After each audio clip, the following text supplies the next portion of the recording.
सबको नमस्कार। जैसा हम देख रहे हैं देश भर में कोरोना का बहुत ज़बरदस्त कहर छाया हुआ है और इस कोरोना काल में जो सबको लग रहा है कि समाधान इसका एक ही है, वो है वैक्सीन। दिल्ली सरकार ने निर्णय लिया है कि 18 साल से ऊपर की उम्र के लोगों को फ्री वैक्सीन दी जाएगी। हम कोशिश करेंगे कि इसको जल्द से जल्द और बड़े स्तर के ऊपर कैसे लोगों को वैक्सीन किया जाए, इसका पूरा प्लान तैयार किया जा रहा है। आज सुबह हम लोगों ने दिल्ली में 1,34,00,000 वैक्सीन खरीदने की मंजूरी दी है। हम कोशिश करेंगे कि ये जल्द से जल्द वैक्सीन खरीदी जाए और लोगों को लगाई जाए। इस महामारी में वैक्सीन एक समाधान निकल के आ रहा है। वैक्सीन जिन लोगों को लगी है उनका एक तरफ कोरोना नहीं होता, या जिनको होता है उन लोगों को माइल्ड होता है। उनमें से अधिकतर लोगों को अस्पताल की ज़रूरत नहीं होती, और अगर अस्पताल की ज़रूरत पड़े भी तो उनकी बीमारी सीरियस नहीं होती, ऐसा देखने में आया है। तो कोरोना एक तरह से अगर वैक्सीन सबको लग जाए तो कोरोना एक ऑर्डिनरी बीमारी की तरह हो जाएगी। अगर होगी भी तो ठीक हो जाएगी। इंग्लैंड में, यूनाइटेड किंगडम में अभी कुछ महीने पहले तक कोरोना का इतनी ही ज़बरदस्त कहर था जैसे भारत के अंदर है, और वहाँ उन्होंने वैक्सीन बहुत बड़े स्तर के ऊपर अपने लोगों को लगाई।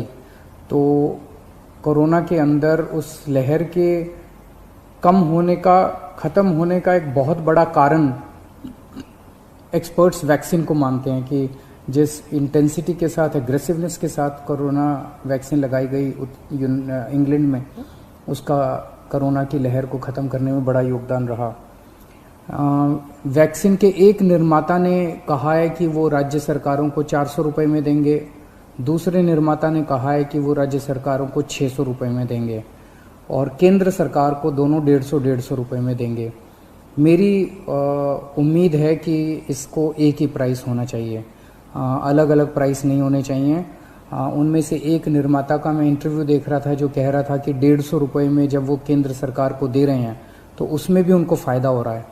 तो अगर 150 रुपये में भी उनको फ़ायदा है, उसमें नुकसान नहीं है, तो 400 रुपये में और 600 रुपये में तो बहुत ज़्यादा फ़ायदा है।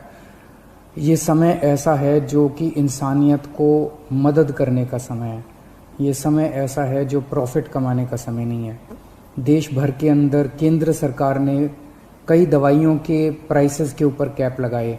अलग अलग राज्य सरकारों ने हॉस्पिटल्स के प्राइसेस के ऊपर कैप लगाए कि अस्पताल जो हैं इससे ज़्यादा नहीं ले सकते दाम, इस चीज़ के इतने लेंगे, इस चीज़ के इतने लेंगे। ऐसे समय में जब सारा देश मिलके कोरोना की लड़ाई लड़ रहा है, मैं समझता हूँ एक तरफ मैं वैक्सीन मैन्युफैक्चरर्स से अपील करता हूँ कि एक तरफ वो खुद भी इस प्राइस को खुद ब खुद 150 रुपये पे ले आएंगे। पूरी ज़िंदगी पड़ी है प्रॉफिट कमाने के लिए। ये टाइम कोरोना जब महामारी इतने बड़े स्तर पे फैली हुई है, लोगों से ये प्रॉफिट कमाने का टाइम नहीं है। मैं केंद्र सरकार से भी अपील करता हूँ कि अगर ज़रूरत पड़े तो इसकी भी कैपिंग की जाए और इस प्राइस को कम किया जाए। एक बात कि 18 साल से ऊपर की उम्र पे अभी लगाया जा रहा है, लेकिन इस महामारी के दौरान हमने देखा कि हमारे 18 साल से कम उम्र के जवान और बच्चे भी इसमें बहुत ज़्यादा संक्रमित हो रहे हैं। उनमें से कुछ लोगों की मौत भी हुई है। तो उनके लिए भी अब हमें सोचने का टाइम आ गया है कि अगर यही वैक्सीन्स उनको भी लगाई जा सकती हैं, उनके लिए भी सेफ़ और इफ़ेक्टिव हैं, तो यही वैक्सीन लगाई जाएं।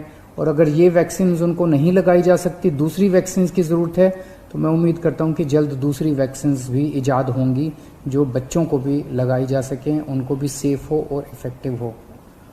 दिल्ली में ऑक्सीजन बेड्स बढ़ाने का इस टाइम बहुत बड़े स्तर पे हम लोग काम कर रहे हैं। अभी मैं राधा स्वामी सत्संग ब्यास के वहाँ पे जो एक सेंटर बनाया गया है उसका मुआयना करके आ रहा हूँ। आज सुबह 10 बजे वो मरीजों के लिए खोल दिया गया है। लगभग 500 बेड्स शुरू किए जा रहे हैं। आज 150 बेड्स हैं, अगले 1-2 दिन में 500 बेड्स हो जाएंगे। उसके 2-4 दिन के अंदर इसको 2000 बेड्स तक और फिर 5000 बेड्स तक ले जाया जाएगा। इसके साथ साथ वहीं पे 200 बेड्स का आईसीयू भी तैयार कर रहे हैं राधा स्वामी सत्संग में। और तो मैं उम्मीद इसी तरह से पूरे दिल्ली के अंदर कई जगह फैसिलिटीज़ क्रिएट की जा रही हैं ऑक्सीजन बेड्स की। मैं उम्मीद करता हूं कि इससे जनता को काफ़ी फ़ायदा होगा। नमस्कार।